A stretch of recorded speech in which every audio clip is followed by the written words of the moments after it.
कैलाश परिक्रमा क्या बनाता है कैलाश परिक्रमा को इतना डिफिकल्ट? क्यों सिर्फ 30% लोग ही इसको पूरा कर पाते हैं? कैलाश परिक्रमा ना सिर्फ आपकी फिजिकल फिटनेस को टेस्ट करता है बल्कि आपकी मेंटल फिटनेस और कितना डिटर्मिनेशन है उसको भी टेस्ट करता है। आपको रियलिटी चेक मानसरोवर में ही मिल जाएगा। फॉर दैट मैटर दार्चन पहुंचते पहुंचते काफ़ी कंफर्म्ड आपको समझ आ जाएगा कि क्या आप परिक्रमा कर पाएंगे कि नहीं कर पाएंगे।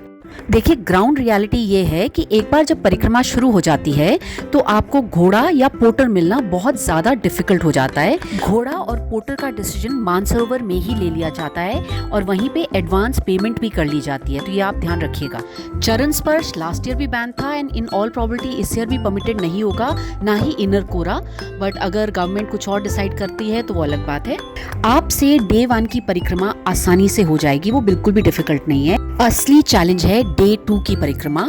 चैलेंज इसलिए क्योंकि उस दिन आप बहुत ज़्यादा हाइट पे जाते हो जो डोलमा पास है और उसके लिए आपकी फिजिकल फिटनेस होनी ज़रूरी है, आपकी लंग कैपेसिटी अच्छी होनी चाहिए और बहुत इम्पॉर्टेंट है कि आप बहुत स्लो पेस में चलिएगा। ग्रेजुअल क्लाइंब करिए, छोटे छोटे हॉल्ट लीजिए। ज़्यादा लंबा हॉल्ट लोगे तो मसल क्रैम्पिंग होने लग जाएगी और वो डिफ़िकल्ट कर देगा फिर क्लाइंब।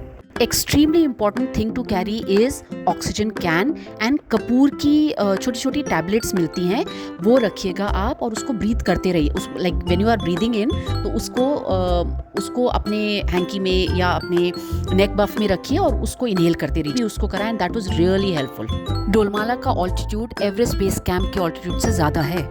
जिन लोगों ने घोड़ा हायर करा है यहाँ से उनको पैदल ही नीचे उतरना पड़ेगा, तो जब आप नीचे उतर रहे हो तो वो आपके नीज के ऊपर बहुत ज़्यादा स्ट्रेन डालता है और थोड़ा टायरिंग होता है। अगर प्रैक्टिस नहीं है डाउनहिल जाने की आपको, और काफ़ी स्टीप डिसेंट है कोई पैचेस में, और जिस टाइम बारिश हो रही है तो तब तो वो काफ़ी ज़्यादा आपके लिए डिफ़िकल्टी लेवल बढ़ा देता है। हम लोगों ने जब लास्ट ईयर हम जब गए थे तो हॉर्स के लिए हम लोगों ने 4000 युआन के चार्जेस थे जो चार्ज करा था, और सिर्फ पोर्टर के लिए 1200 युआन था।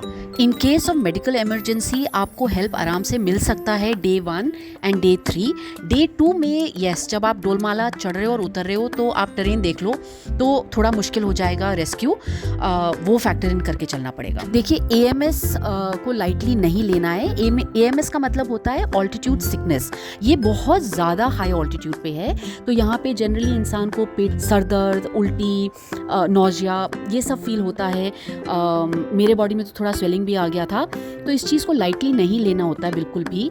किसी भी तरह का आपको कोई डिस्कम्फर्ट है तो अपने गाइड को ज़रूर बताइए। ऑक्सीजन लेवल बहुत ज़्यादा ड्रॉप हो जाता है यहाँ पे। मेडिकल इमरजेंसी के लिए 1000 रखिएगा एक्स्ट्रा। डिफरेंस बिटवीन आउटर कोरा और इनर कोरा ये है कि इनर कोरा नंदी पर्वत की परिक्रमा होता है और आउटर कोरा कैलाश पर्वत की परिक्रमा को बोला जाता है। तो आप किस तरह के कपड़े लेके जा रहे हो एंड किस तरह के शूज़ लेके जा रहे हो वो बहुत इंपॉर्टेंट है, क्योंकि बारिश अगर होती है तो छोटे छोटे स्ट्रीम जैसे से निकलने लग जाते हैं और अगर आपके जूते गीले हो जाएंगे तो पैर गीले हो जाएंगे और वो बहुत डिस्कम्फर्ट देगा और गीले पैर के साथ आप नहीं कर पाओगे परिक्रमा।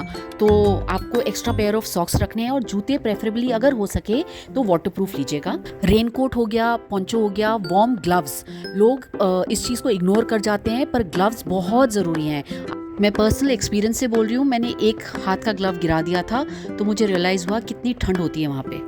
ये सारी बहुत छोटी छोटी बातें हैं पर बहुत ही ज़्यादा इम्पॉर्टेंट हैं और यही इंश्योर करेंगी कि आप परिक्रमा अच्छी तरह से पूरी कर पाएँ। आई होप ये वीडियो आपके लिए हेल्पफुल रहा। Thanks for watching.